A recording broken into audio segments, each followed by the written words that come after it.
बहुत सारे लोगों को ना उनको खुजली इस बात की मची है कि साहब झगड़ा तो हो रहा है ईरान के इजराइल के बीच में, और वो बीच में ना अपनी टंगड़ी घुसाए पड़े हैं। भाई अगर इतनी दिक्कत है तो आप बैठ जाओ जहाज में, जब जहाज लेने जा रहा है वहां ईरान में फंसे हुए भारतीयों को, तो जहाज में बैठ जाओ और चले जाओ, और जाओ लड़ो ईरान की तरफ से, लौट के आ जाओ। लेकिन किसी दूसरे दो देशों के बीच में झगड़ा हो रहा है, और उस झगड़े का अगर हमारे देश में कानून व्यवस्था पर कोई असर पड़ेगा तो हम फिर इलाज करेंगे बहुत बढ़िया वाला। कहीं पर किसी भी प्रकार का किसी नमाज में, अलविदा की नमाज में या जुमे की नमाज में, कोई भी किसी प्रकार के किसी देश के विरोध में, किसी के विरोध में कोई स्लोगन, कोई पट्टी, कोई नारा, ये नहीं होना चाहिए।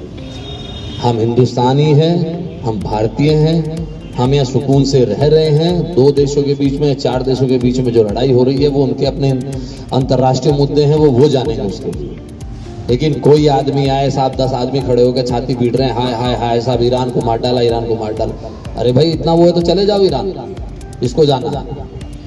लेकिन ये चीजें बिल्कुल हम बर्दाश्त यहाँ नहीं करेंगे कि हमारे यहाँ आके कोई भी आदमी अपने देश में आके यहाँ कोई फिजा बिगाड़े।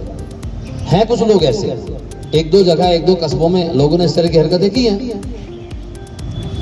तो हम दूसरे की लकड़ी, जबरदस्ती की लकड़ी, अरे उनको लेने दो भाई, तुम क्यों ले रहे हो उनकी लकड़ी? अगर ईरान के और अमेरिका के बीच में कोई विवाद है या कोई दूसरे देशों के बीच में विवाद है तो वो अपना सुलझा रहे हैं। अगर जरूरत पड़ेगी तो हमारी सरकार का काम है वो देखने का। लेकिन हम इस तरह से कोई ऐसा काम करें जिससे लोकल लेवल पे स्थिति खराब हो जाए या लैंड ऑर्डर की समस्या है, आपस में कोई वैमनस्यता है, कुछ आए, तो वो चीज कतई बर्दाश्त नहीं होगी। ये चीज आप सबको एक बार बता दीजिएगा। और पुलिस फिर वहां तक इलाज करती है कि जहां वो पोस्टर छपते हैं ना, जहां वो स्लोगन लिखे जाते हैं, फिर उन तक का इलाज होता है। तो ऐसी सिचुएशन ना हो।